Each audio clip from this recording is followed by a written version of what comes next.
अस्सलाम वालेकुम जी, कैसे हैं आप? उम्मीद है आप सब ठीक ठाक होंगे। शुक्र अल्हम्दुलिल्लाह मैं भी ठीक हूँ। ये 17 सितंबर का वीडियो है। 3 बजे का टाइम है, बच्चे ट्यूशन आए हुए थे।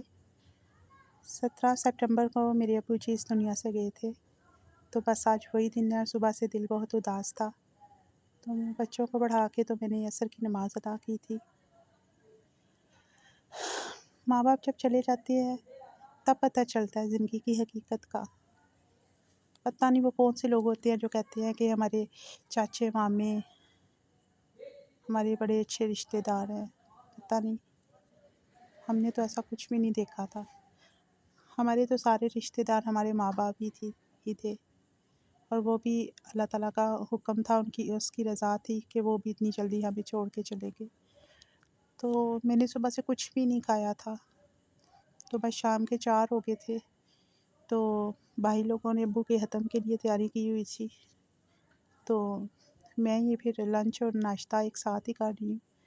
मेरे हाल में 5 बज रहे थे। आज सुबह से कुछ दिल भी नहीं कर रहा था खाने को। तो बस जब भूख बहुत ज़्यादा लगी तो फिर मैंने सोचा कि फ्रेंच टोस्ट बना लेती हूँ। तो बस ब्रेड पड़ी हुई थी तो मैंने ये अंडे में दूध और चीनी डाल के तो बस ये फ्रेंच टोस्ट बना लिए थे। ये मेरा नाश्ता भी हो गया था और लंच भी हो गया था। ये थोड़े से ज़्यादा रोस्ट हो गए थे क्योंकि आज कुछ समझ ही नहीं आ रही थी कि क्या करना है और कैसे करना है। तो बस जैसे-तैसे करके ये बस 4 पीस तले थे, तो चाय के साथ खा लिए थे क्योंकि सुबह की चाय भी नहीं पी हुई थी और सर में भी इतना दर्द हो रहा था। तो बस जल्दी-जल्दी ये खा के तो मुझे कब्रिस्तान भी जाना था अपनी भतीजियों के साथ। तो बस ये खा के तो हम लोग फिर कब्रिस्तान चले गए थे। मैं कहती हूँ ये माँ-बाप होते हैं जो अपनी औलाद को अपने परों में छुपा के रखते हैं। जब भी कोई बात होती थी तो अब्बू और अम्मी पहले हमसे पहले मतलब अपनी औलाद को पीछे करके खुद आके खड़े हो जाते थे, जो भी उनकी औलाद की तरफ उँगली उठाता था। तो आज जब हर सवाल का जवाब खुद देना पड़ रहा है, तो फिर पता चलता है कि माँ-बाप कितनी बड़ी नेमत थे। अल्लाह पाक जिनके वालिदैन इस दुनिया से चले गए हैं, उनकी मग़फ़िरत करे और जिनके वालिदैन सलामत हैं, अल्लाह पाक उनको सेहत तंदुरुस्ती दे।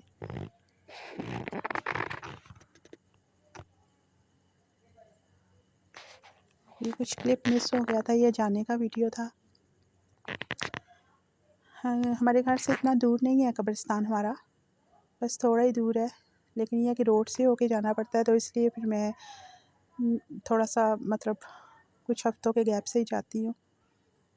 तो बस ये हम लोग चलते जाते, ये शाम का टाइम असर के बाद का टाइम था।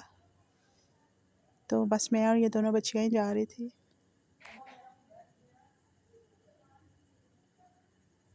वो सामने हमारा कब्रिस्तान है।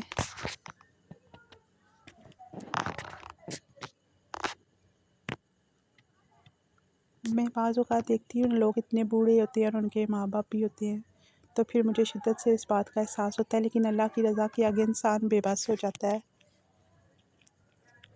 मेरी अम्मी को इस दुनिया से गए हुए तकरीबन 14 साल हो चुके हैं और मेरे अब्बू को इस दुनिया से गए तकरीबन 8 साल हो गए हैं।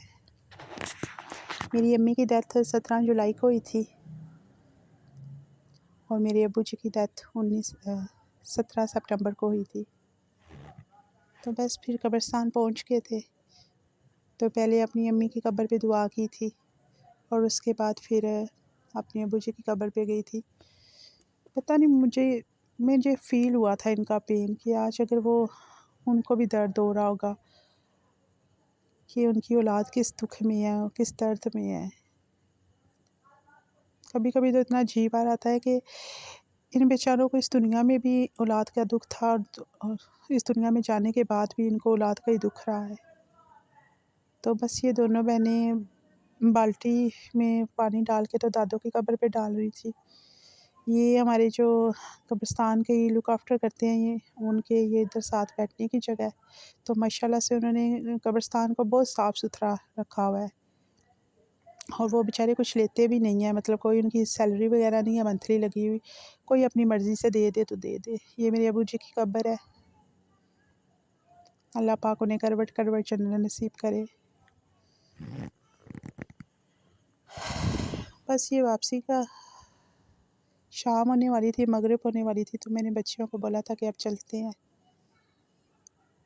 और शाम भी इतनी उदास लग रही थी, मौसम भी चेंज हो रहा है और कुछ मौसम की वजह से और कुछ आज के दिन की वजह से दिल बहुत उदास था।